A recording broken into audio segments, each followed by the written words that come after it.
ముందుగా కడిగి పెట్టుకున్న చికెన్లో కొంచెం పసుపు వేసుకోవాలి.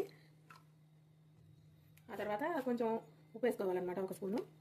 ఏవైనా సరేనండి, మనం ఏవైతే అందులో వేయాలి అనుకుంటామో వాటన్నిటిని ఒకేసారి వేసుకోవడం. అసలు ఎంత సులభంగా తయారు చేసుకోవచ్చు అంటే చేతకానాలు కూడా ఈజీగా చేసుకోవచ్చు అనమాట. ఇది ఒక స్పూన్ ధనియాల పొడి. ఇవన్నీ ముందరగానే కలిపి పెట్టుకోవడం వల్ల ముక్కకి బాగా పట్టేసి మనం కాసేపు ఆగి వండుతాం కాబట్టి చాలా మెత్తగా ఉడికిపోయింది అనమాట. గరం మసాలా వేసాను కదా, దాని తర్వాత ఒక స్పూను గసగసాల పొడి, తర్వాత కొంచెం చికెన్ మసాలా పొడి. ఏవైతే మనం వేయాలనుకున్నామో పొడులు అవన్నీ వేసేయటం అనమాట. ఇది పుదీనా ఎండబెట్టి పొడి చేసుకున్నాను. కొంచెం ఎక్కువ వేయకూడదు, మరి కొంచెం వేయాలన్నమాట. కసూరి మేతి పొడి కొంచెం వేసాను. దాని తర్వాత ఒక స్పూను చింతపండు పులుసు ముందుగా ఉడకబెట్టి పెట్టుకున్నది.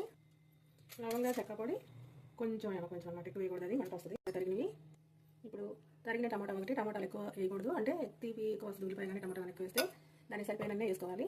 మనం తీసుకున్న చికెన్ బట్టి వేసుకోవాలి, ఉల్లిపాయ కానీ టమాటా కానీ. కారం 4 స్పూన్లు వేస్తున్నాను, ఎందుకంటే కొంచెం కారం ఎక్కువే ఉండాలి. తర్వాత వేరుశనగ నూనె వేయాలి.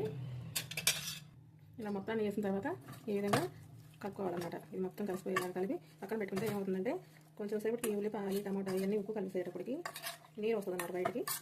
ఈలోపు మనం వేసిన ఉప్పు కారం ఇవన్నీ ఈ ముక్కకి పట్టుకోతాయి. కొంచెం సేపు దీన్ని ఒక అరగంట బయట పెట్టుకొని ఆ తర్వాత ఒక అరగంట ఫ్రిడ్జ్లో పెట్టుకోవాలి. అచ్చంగా బయట పెడితే మాత్రం కుదరదు. ఒక అరగంట ఫ్రిడ్జ్లో పెట్టాలి, ఒక అరగంట బయట పెట్టాలి. ఇలా కలిపి పెట్టుకున్న దాన్ని మూత పెట్టేసుకొని పక్కన పెట్టేసుకోవాలి. చూసారా ఎలా ఉడుకుతుందో? ఇలాగే మొత్తము ఉడుకుతూ ఉంటుంది అనమాట. ఇంకా కొంచెం సేపు ఉడకాలి. మళ్ళీ కొంచెం మూత పెడదాము. చూసారా ఏ విధంగా ఉడుకుతుందో? ఇప్పుడు మనము అల్లం వెల్లుల్లి కొబ్బరి బాదం ఇవి వేసి పేస్ట్ లాగా తయారు చేశాం కదా మసాలాని, దాన్ని వేయాలి.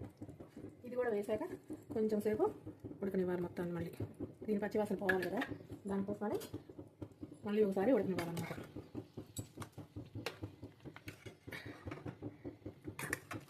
చూడండి ఎంత బాగా వచ్చిందో, ఎంత కలర్ఫుల్గా, ఎంత తక్కువ టైంలో చాలా సులభంగా చేసుకునే పద్ధతి అనమాట. అసలు ఏమన్నా ఉందా అసలు? చూడండి. ఇప్పుడు దీన్ని కొంచెం సేపు మళ్ళీ ఉడకబెట్టాము. ఉడకబెట్టేసుకొని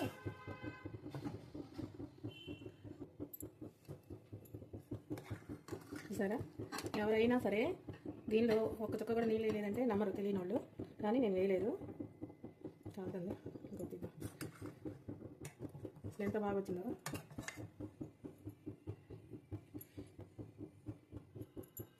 అలా ఉడికిందో చూసారుగా. ఇప్పుడు దీన్ని కొంచెం కొత్తిమీర చల్లుకొని, దీనికి ఒకే ఒక ఉపాయం అండి. నీళ్ళు లేకుండా వండాలి అంటే ఎవరైనా వండుకోవచ్చు, చేతగాని వాళ్ళైనా సరే నీళ్ళు లేకుండా. దానికి ఏంటంటే పెద్ద ఉల్లిపాయని ఎక్కువ తీసుకోవాలి.